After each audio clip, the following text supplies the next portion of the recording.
Welcome to the Red Pill Sales Podcast, where we cut through the crap and give you the no BS approach to sales, so you can get your deals closed and keep your reputation intact while doing it. I'm your host, EricNelson, founder and CEO of Red Pill Sales.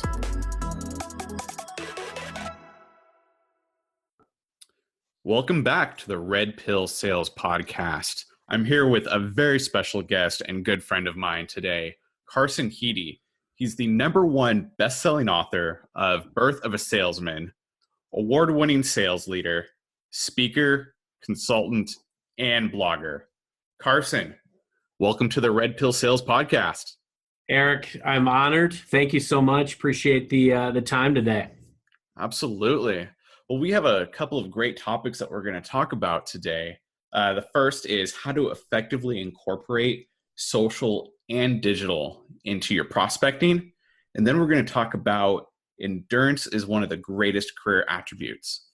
So Carson, tell me a little bit, how do you effectively incorporate social and digital into your prospecting? Yeah, it's a great question. I think it's front of mind for a lot of sellers these days. And if it's not, it certainly should be. I think as sales folks, we have to constantly evolve and, ensure that we're tapping into all the tools that are available. If I'm not mistaken, this is number 7 of your sales commandments. Thou shalt not use traditional sales tactics. And I think it's important that we are at the pulse of what's happening. We're able to meet customers where they want to be met. And frankly, with the ability to access their LinkedIn, see what kind of groups they're affiliated with, what their interests are, looking at their pages on other media like Twitter, et cetera. You can see what folks are posting and what they're engaging in.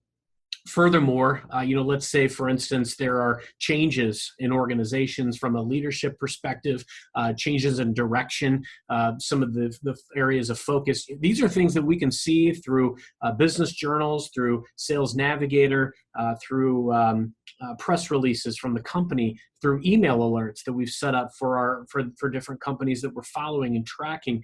So it's important that we have access to this data and this information, because it's actionable information that we can utilize right away. I think there's a misnomer about social selling, because a lot of folks, think that it's a separate step. It's something extra that we have to do. And maybe we've tried it, but not had a lot of success because we haven't been consistent enough. I think the key piece is that we understand what are the different tools that are at our disposal, what is going to potentially give us insight that will be valuable in the type of prospecting we're doing, whether we're going after new business, growth business, et cetera. And then also realization that this is a mechanism to broker introductions and meetings. It doesn't manage the relationship. It doesn't forego the need for the face-to-face dialogue and that handshake. But it does give you ways to strategically stay top of mind throughout the relationship, such as if I see an article today on LinkedIn, I can send that to a contact or a prospect and let them know, hey, saw this, it reminded me of our conversation, and was interested in your thoughts. There are a lot of ways that we can use it throughout the relationship, whether it be at the beginning in the prospecting stage or as the relationship continues. Very nice. So how do you feel that social media, especially LinkedIn and Facebook and some of the other platforms out there, how have they changed prospecting for you as a salesperson versus back in the old LinkedIn days? And Facebook and Twitter, and just any type of social pages that the clients have, has been really valuable to me, because it enables me to see what's top of mind for that organization, what they're sharing, what they're engaging in, maybe changes that they're making in their organization, acquisitions that they've made. And let's be frank, salespeople, we care about results, right? I would say that of the deals that I've been a part of over the last several years, I could count 11 that have only existed because of what's deemed as social selling. And what I mean by that is perhaps I had actionable intel from a report from my company internally, that there was a customer that was maybe testing our platform. And I used that insight to go out to LinkedIn, look for prospects within an organization. I knew no one there previously, but trying to find prospects by title, by geography, and that ability to go after, I cast a wide net. I may go after 30 folks at an organization in order to get one meeting. And frankly, sometimes due to law of averages and probabilities, that's what it takes. Furthermore, it isn't just about finding those people. It's also about the right message. You have to come forward with some actual value around having a conversation. It's, just the name of your organization or your name or your brand doesn't open the door automatically. Sometimes it can even be a hindrance if they don't feel that they want to do business with your organization or if they had a negative experience in the past. So I think it's important to set the table for why you want to broker a conversation, but also realize you're selling a meeting up front. You're not trying to sell all of your solutions and goods and services right out of the chute. So utilization of social media or some of these platforms to, number one, get some actionable insights on clients and where their head is, but also number two, that ability to reach out, find the people that you're looking for, potentially broker a meeting, and then hopefully get in the door. And so I would say, I would cite some of the largest deals that I've had in recent years have been because I had some kind of information, be it an acquisition that took place, be it a change of C-suite members, be it a machine learning from our database showing that there was a propensity to buy something or that a customer was trialing something that I acted upon, used LinkedIn or a different platform to go out and try to set a meeting with these folks, was able to get that meeting and started a dialogue, started a relationship. So social selling for me brokered the introduction that wouldn't have existed otherwise. And I think it's important to point out that, I highlight about 11 deals that wouldn't have existed without social selling. That doesn't mean that I haven't gone after hundreds of potential prospects via social selling. So what I've found works best, Eric, is the consistency, the probability of success, and being understanding that sometimes you're going to have to employ a variety of different methods. There's no silver bullet that's going to necessarily get you through to the decision maker. Absolutely. Let's dive a little deeper into the initial contact when you are looking for people on LinkedIn. I don't know about you, but I know for me, I get at least 10 spam inbox messages a day on LinkedIn from somebody that I have no idea who they are or what company they're from, but their first message is they're trying to pitch me on something. They have no idea if I'm even in the market for that or even interested in that or could even find value in what they're offering. So how do you go about making that initial contact, that is essentially that initial soft first contact, without coming across as, hey, here's my stuff, do you want to buy it? Love it. I love that question. You're so right, and you must be more popular than I am because I don't get 10. I get probably about 5 to 8 per day. But you make a great point, and I think there's a lot of people that are in that same boat. They get a lot of junk on LinkedIn. I was reading an article maybe a few weeks back that was pertinent to why the CIO won't talk to you. And today I work in an industry where it's a lot of our conversations center around innovation and IT. But I've worked in a lot of industries in the past, marketing, advertising, and even telecom. And I'll tell you, it's common because I think some people.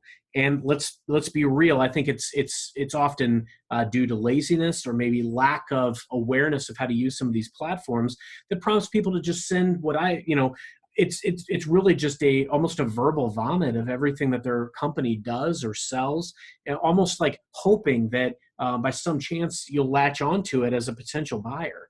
And you're right. It's actually more of a turnoff, and a lot of folks look at it that way. And let's be frank. I believe just as similar as, cold calling or any other methods of prospecting, it's all about standing apart from the comfortable ways of failing or the things that other people are doing that aren't working. So, and what I mean by that is anybody can, pick up the phone and dial and say something energetic and then just start off and, hey, Eric, I'm calling from XYZ company. We really, we've got this new product or service that I really think you'd like. Well, I don't know you from Adam. So the key piece is there's no rapport built whatsoever. And even on a platform like LinkedIn, where it's not personal just yet, there is the propensity for a personal connection. And because there are so many different insights that exist, in my case, in the deals that I've constructed in the past with social selling, there was a reason I was reaching out. And so I wanted to be very specific as to that reason. I also was in a position to bring them value that they may not have known about. Sometimes, especially if a prospect or a customer already invests in your company in some way, bringing some type of additional value to their existing investment is always a great way to get a meeting. And so a lot of times I will utilize that as a way to start a conversation. And once you meet them where they want to be met, you can uncover any pain points, any projects, any types of things. That's where you do your discovery. That's where you do your needs analysis. But I would caution against any type of approach where, like you said, you're trying to basically spout off everything your company does, hoping that something lands or sticks, because that's not personal and it's going to just turn off your prospect. If you're very personalized and you give specific value to why you reached out, that's going to give you the capability to set that meeting. Focus on setting the meeting with that first intro. And I mean, it could be as simple as asking for advice. I've gotten meetings just by reaching out and saying, hey, I'm really trying to spend a lot of time in your vertical. I'm trying to expand my knowledge and expertise of your vertical. You seem to have very extensive background in this industry. I'd love to just get 15 minutes of your time just to see if you're what you're experiencing from a trend perspective, how you're maybe broaching this particular problem. And I've gotten meetings that way. And really, you never know what value you'll be able to bring to a dialogue 100% until you have that conversation, but you could certainly take a stab at it. And I think if you come at it with an approach of trying to get advice or just trying to make a connection or trying to add some kind of unique value, you've got a lot better chance of getting a meeting than you do if you tell everybody in a LinkedIn message, if you tell them exactly what your company does and what you'd like to sell them. That's so true. I know every time that I've had someone approach me on LinkedIn with that approach, doesn't matter who they are, it's essentially an ego stroke for me. And of course, I'm going to set an appointment with them. I'm going to make time because they came at me the right way. And I don't care if they're selling anything, what they're selling, what company they're with. They came at me the right way. So I'm going to set aside the time to talk with them. Because, they made me feel good about myself and what I was doing. And I want to return the favor. Couldn't agree more. And, Eric, one thing I want to point out, number 6 of your 10 commandments, focusing not solely on features and benefits. I think it's so key to understand exactly where the prospect is, understanding what unique value you can bring to them and making it all about them rather than all about you. Because if your first outreach is everything about you and your company, customer doesn't care. You've got to understand what their situation is. You've got to understand what unique pain points and priorities and projects that they have before you could ever begin to plug in and try to match them to what you have. So I think the more you can spend up front trying to understand where they are rather than trying to automatically match blindly, I might add, match your goods and services to their needs that you think they may have, the better. Absolutely. Absolutely. And another thing is whenever someone does reach out to me, I'm going to look at their LinkedIn profile. I'm going to look at their posts. I'm going to look at the articles they've written, what their story is, try to get a feel of who they are. And if I even want to respond or set up a meeting with them. So having a strong LinkedIn profile with a very strong message is absolutely key, because most people, if you're interrupting them essentially because you're cold calling them or cold inboxing them, they want to know who they're going to talk to or if they even want to talk to you. So true. I mean, that's That's the catch 22 in this digital age where we have access to a lot of their information. They have access to ours as well. And I think, that would beget an entire separate conversation, frankly, about building your own personal brand. I Right. think it's important that everything that you have as part of your digital footprint speaks to that customer obsessed value that you want to be able to add for them.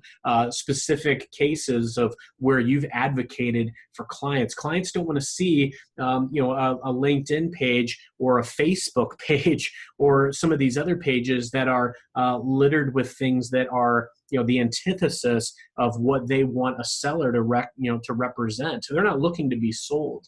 They very much realize their situation, and a lot of times now they can do more research than ever before. So a lot of times, we've probably read as sellers the statistics that are out there. There's a lot of our clients now that are very well researched. They understand more than ever before what they need to be doing, and they need you for very different reasons. They don't need you as much from the education perspective. They need you to be responsive. They need you to be there and part of the process and the solution, rather than just showing up trying to collect a paycheck from them. Oh, that's so true. I mean, so many industries, especially in B2B, they're not looking for a salesperson. They're looking for someone to help guide them through the process, because so Yep. many products out there look exactly the same. And it's the market demands that a certain level of quality needs to be there, and your customer is going to assume that everything that's in the market is very similar quality, and all they need is someone to help make a buying decision for them. So it's your job to really connect with that prospect and see, this is what I'm going to do for you. This is how this product will help you. Agreed. And then I think you think about where some of the other sellers may have succeeded or failed. I'll tell you, one of the best customer relationships that I've had over the years, where I think it really went right, was I was able to establish very quickly that in a previous role, they had a very strong relationship with my organization. I asked them specifically, what were the attributes of that relationship that really stood out? What did they deliver? And they made clear what those types of things were, what their expectations were. And it's really easy to sit down with a prospect or a client to come up with a plan. Where I think a lot of things go awry is when that plan is not adhered to on either side, or when the milestones that need to transpire between now and that desired or agreed upon future state aren't met.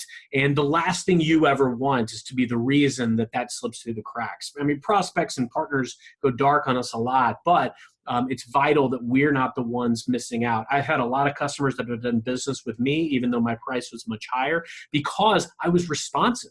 I was always there. I was proactively reaching out to them to try to include them in things, give them information that they needed. And every time they reached out, I was quick on the draw. I was responsive to a fault. And I think I challenge you as a seller, anybody out there listening, that look at your clients and your customers as partners. How can I elevate this relationship outside of the norm of the definitions of our company is doing business up until now? The best relationships that I've had have been where I've really looked at how can I best bring value in every possible way to this client. I've even introduced customers to competitors in the past because I had a connection at a competitor, and I knew that this customer was looking actively at that solution.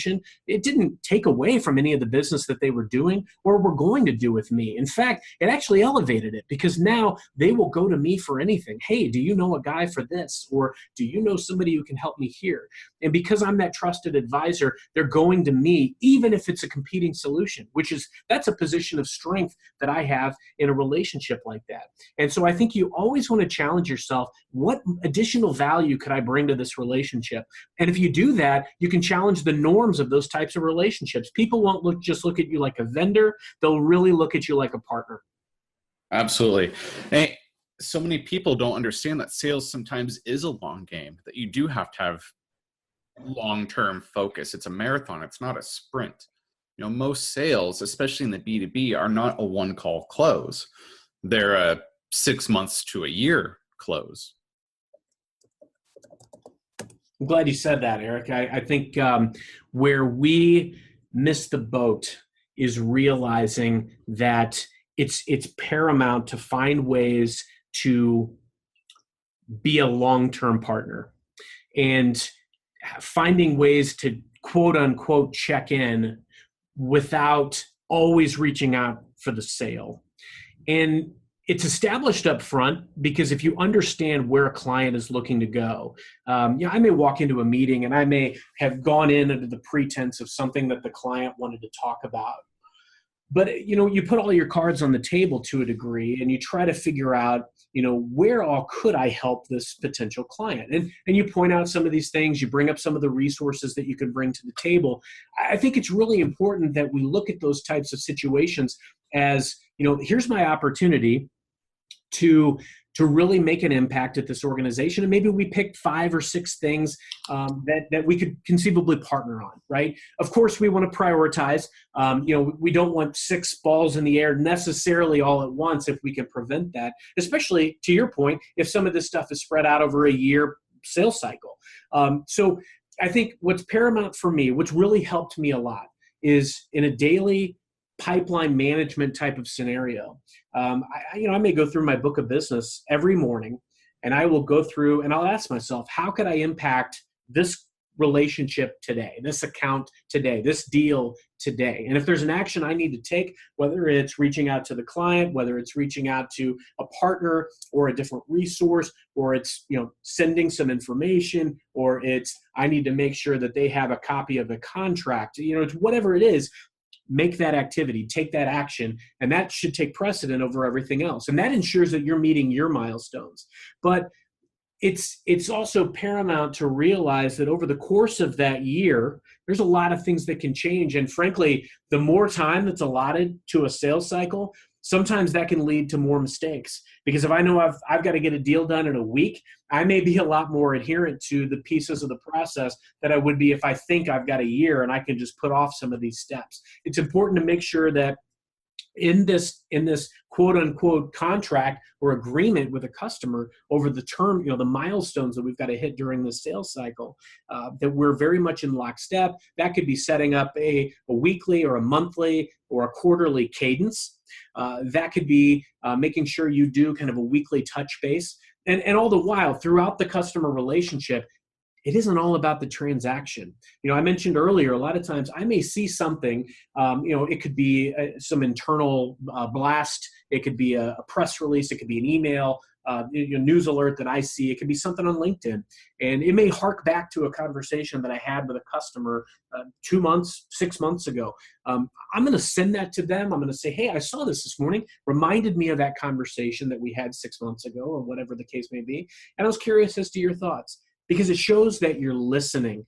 I think all the time we are trying to do everything we can to differentiate ourselves from just being a vendor, somebody that is an order taker. We're really trying to be a strategic partner. And the more that you can do to show that you are actually part of the solution, that you're listening, that you're paying attention, and that you're an advocate for the client, the better. And I'll tell you too, I found a lot of success through being very transparent with the process. If there are timelines, or if there are things that you have to do behind the scenes, maybe to get them additional support or resources or even incentives, really peeling back the curtain and making sure that they see some of these types of things so that they understand the process from your vantage point, the more respectful they'll be about those types of things. It's very important to be present, to be a listener, but also to make sure that you are prepared for that quote unquote marathon, as you said, because enduring that and making sure that you have the ability to go the long run with your client is going to ensure that that relationship is more cohesive. Absolutely. Absolutely. And I know there's different tactics between B2B and B2C. I come from mainly the B2C world, where I owned an insurance agency and I was the sales leader for that for a long time. And so a lot of the tactics that I would use when I was in B2B, I couldn't use in B2C, because when I was doing, when I had a territory in B2B sales, a lot of times, there would be a 6 to 12 month sales cycle, and really I took my time to get to know the people in my territory, and I would make sure I stopped into my top clients at least once a week. Stopped into the office, say, how's everything going? What can I do for you? Making sure that they didn't forget about me. They knew who I was. They knew I was available. They knew that they could contact me, that I wasn't just, some guy that showed up every 6 months when I want to make a sale. And one thing that I've noticed with B2C, sometimes the easiest way to follow up with a current client is quarterly calls. Mm-hmm. Give them a call every quarter. Hey, John, Susie, how's your policy doing? Do you have any questions? Here's a new product that came out. I was thinking about you during our sales meeting. Let's schedule a time to talk about this, and then see if it's see if it would work for their situation. It's brilliant. Really, it shows that you were thinking about that client based on something that they shared with you in the past. I'm very appreciative when my clients, whether they've been B2C or B2B in the past, have been transparent with kind of their hopes, their desires, their projects, their pitfalls, because that's going to help me provide a more personalized level of care. Absolutely. And what are some other ways that you can think of to improve endurance for salespeople? That's a great question, Eric, because I'll tell you, when I was younger, I would have probably said that the most important sales attributes were, your personality, your persona, your work ethic, your ability to ask really great discovery, ability to prospect. As I've advanced in my career, my number one attribute that I tell folks that they need to have is endurance. And it's because, I've had many deals that have gone awry. I've learned a lot from mistakes or from maybe oversights in certain deal situations. And there's a lot of times where no matter what you do, even if you control everything that you can control, where the absolute unknown will come out of nowhere, and you have to be able to very quickly evolve or pivot your strategy, or make sure that you meet those, you meet that need, that you check that box, that you get that process piece done. I mean, imagine you're in the 11th hour of a deal, and the partner that has been working on this hasn't gotten their funding dollars or their payment, or the last second there's a change in the structure of the deal, and you've got to take it back to be ratified yet again, and for all practical purposes you don't have time to do that. How do you react and respond? And these types of things can take their toll. I mean, but more than that, they will also teach you what to take, the knowledge to take into your next deal. So I think the best ways to apply endurance is really looking at every single transaction, every conversation, every day at a time. And it sounds very, basic, I suppose, but I found a lot of success by, number one, focusing on the management of my day, the management of my schedule, and even just the ability. And it's funny how I've even learned some of these things just in the last couple of years of selling. I thought I knew a lot about selling years ago. I didn't know squat compared to what I know now. And I still am a student of this game of sales and learn constantly. But just the ability to look at your schedule and be a master of your schedule. And if something isn't an absolute essential today, but you've got other stuff that you have to get done, you may have to break meetings, move meetings to next week.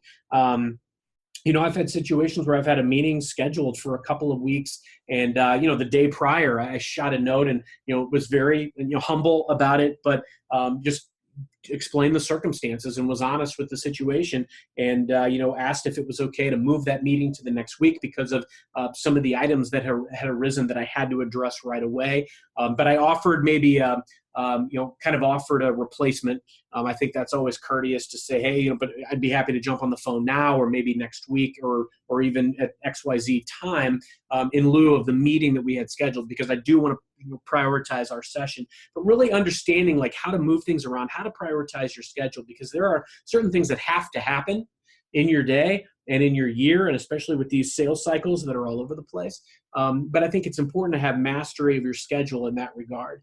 I think also from an endurance perspective, it's key to understand all these milestones, on a daily basis, transaction to transaction basis, optimize your sales call. Looking back, I think the most impactful thing you can do when you're talking to a client of any ilk is look back at where you were and say, hey, these are the things that were communicated last times. These were kind of our takeaways. This is where we agreed to go. Here's the current state of affairs. Now, it may be right on par with where we wanted to be. Quite often, a lot of times it isn't. And it's making sure that you very respectfully communicate some of these action items. Sometimes, frankly, if it's the client that has not been responsive, it's important to say, hey, we really need to be in lockstep on this. Is there anything that I could have done better to make sure we hit these milestones? We really, we communicated that we wanted to be at this status by XYZ date. Maybe at this point I'm in fear of actually hitting that milestone. We've got to be very candid and transparent with those parts of the process. And I think things like that really help from an endurance perspective, because the more you can do to be forthcoming, to be proactive, you can save yourself time later. There are definitely ways where we can be proactive to do things now. And as I mentioned before, going through your book of business or your deals on a daily basis, ask yourself, how could I impact this deal today? And if the answer is you can't, then, or the ball's in somebody else's court, fair enough. I mean, maybe it might merit a touch base to make sure that the person who's got the ball in their court acts. That might be, but frankly, just being able to go through your book of business each day and ask yourself, how can I impact this deal? Those types of things can set you up for the long haul, because then that way you don't wind up a month or two down the road with a lot of stuff, an overwhelming amount of things on your shoulders to get done in that any given day. And I think the last piece I'd point out from an endurance perspective is making sure that, you have that ability to pivot and to quickly react and respond when things do come out of left field. But I would say also to take that into future deals. And I'll give you an example. I had a situation where, I thought I had all my ducks in a row. I thought we had done literally everything we could on a specific deal. And then I got a last minute curveball. And it literally could have probably been prevented had I uttered a sentence, just one sentence, a month prior. And, I'll never forget that piece again. But as some of our deals can be very complex, it's important. It may behoove you to create your own checklist to ensure that you've touched every single piece of that potential deal as humanly possible, because you don't want to leave anything untouched. And you're going to learn so much by doing.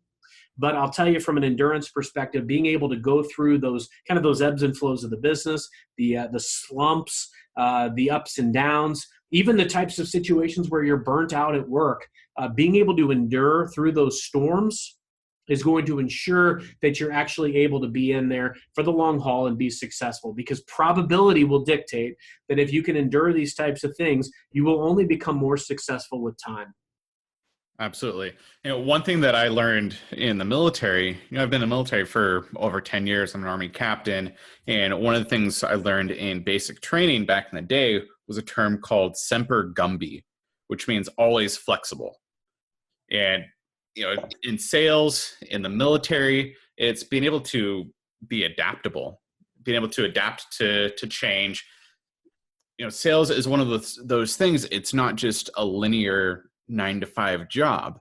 And if something can go wrong, it probably will go wrong, no matter how much you try to cross the T's, dot the I's.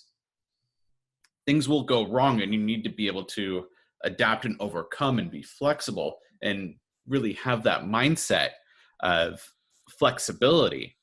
And, the salespeople that I've trained, the ones that have been the most successful are the ones that really come in with the attitude of, yeah, I know that sales is not a linear process, even though there are some people that advocate a straight line process, but that's a sales process. That's not an actual, piece of sales. The ones that come in with the very flexible mindset are the ones that usually succeed the most. There's a big emphasis right now on having a growth mindset, right? I mean, that's kind of one of the buzzwords these days. And what that's meant for me is just that ability to look at a problem or an opportunity as an area where I could make a different type of impact, rather than a blocker, looking at, okay, I can't walk through this wall. I can't walk around it. How do I scale it?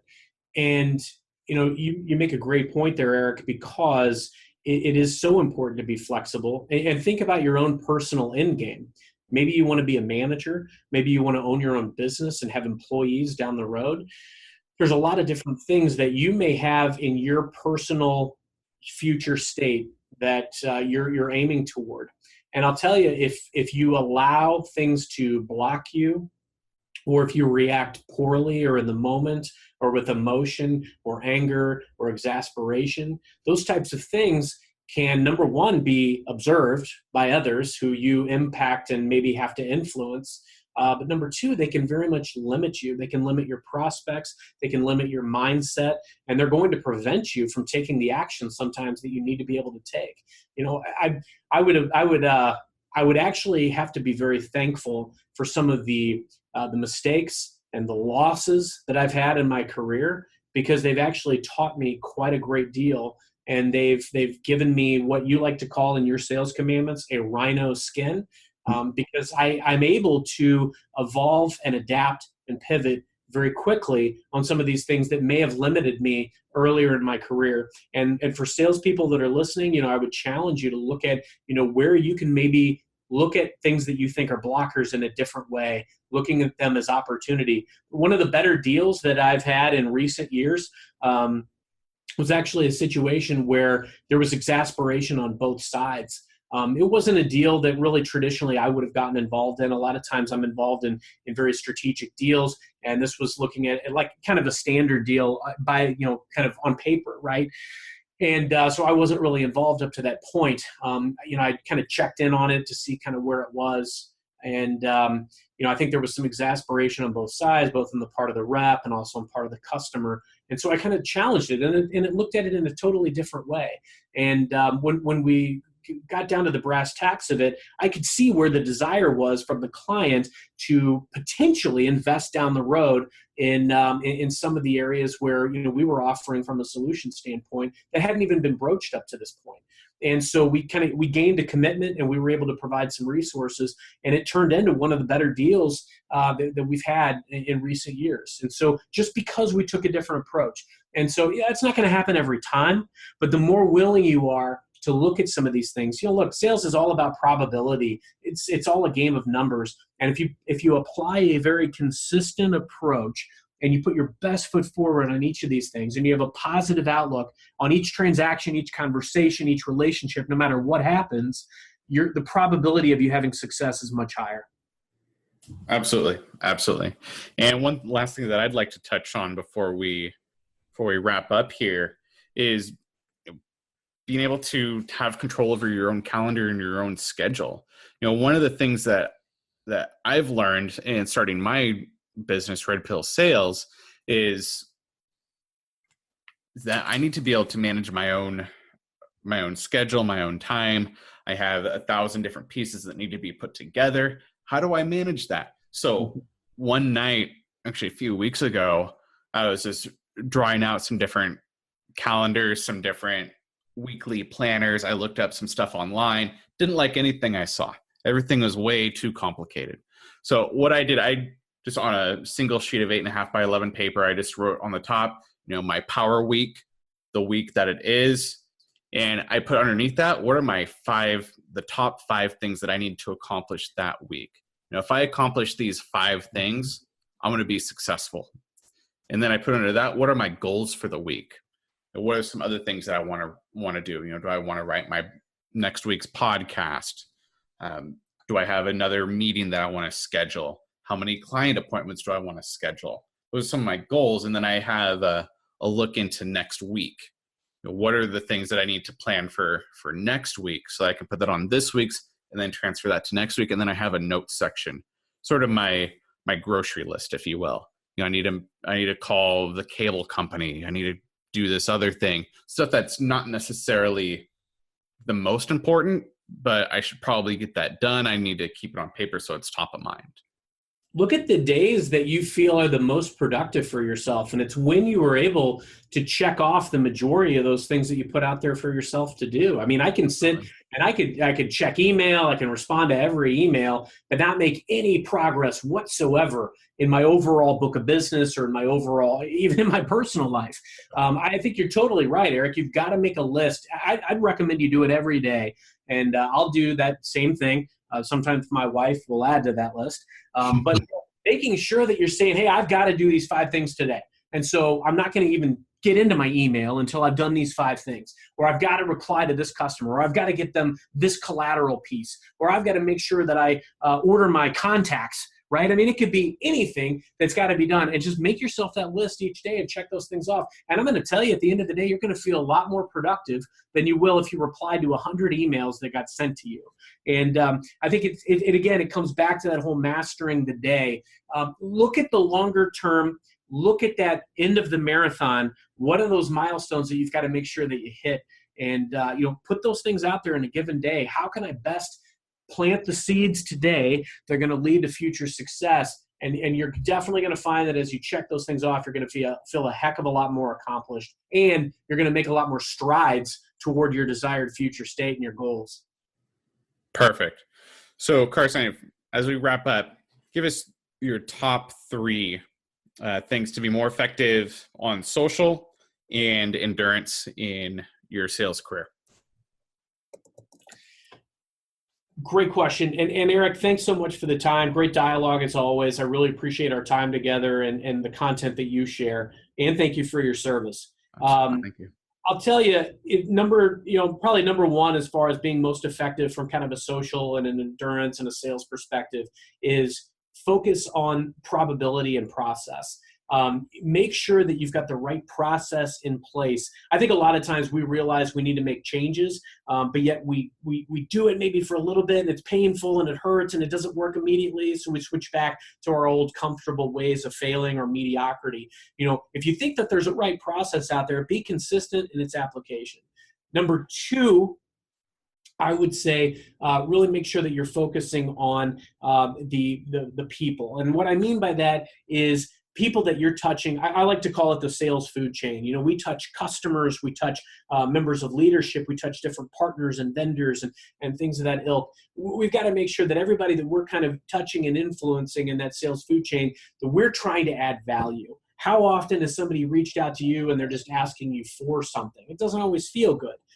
You always want to reach out to somebody with the potential to add value. I do that every time that I reach out to anybody. It's always, I'm trying to think about how can I help them? It's not all about me. And I've got to be very cognizant of that because nobody's going to want to do anything with me if I'm just thinking about myself. So think about how you could add unique value for other people, how you could be a better partner, even how you could be a better friend. And then I'd say lastly, really focus on that endurance piece. And what I mean by that is looking at the entirety of the point of where you are right now and the point of where you want to be. And that's considering the milestones that need to be hit between now and then. And that could be something in your career. It could be something in a relationship. It could be something in prospecting or even in a deal. Being very mindful of the milestones that have to be hit. And ask yourself every day, how can I add value in this relationship or in this deal? And then do it. And to your point, Eric, making sure that you're calling those things out. I do silly things like even send myself calendar invites to block off time to say, you need to do these 5 things before you do anything else. And when I see that, it's like, okay, I'm focused. I can jump in. I can take care of those things. I blocked off the time to do it. So I think be very intentional with how you manage yourself. And, you also be very cognizant that there are going to be hiccups along the way. Just know how to address them and be ready to. The more you do that type of stuff and the better and the more effective you are at managing those types of situations, the better you're going to be for the long haul. Wonderful. Well, Carson, this has been an absolutely amazing conversation today. So I really appreciate you coming on to the podcast and dropping some knowledge. Eric, my pleasure. Always love our chats and hope to do it again sometime. Absolutely. Talk soon. Excellent. Thank you.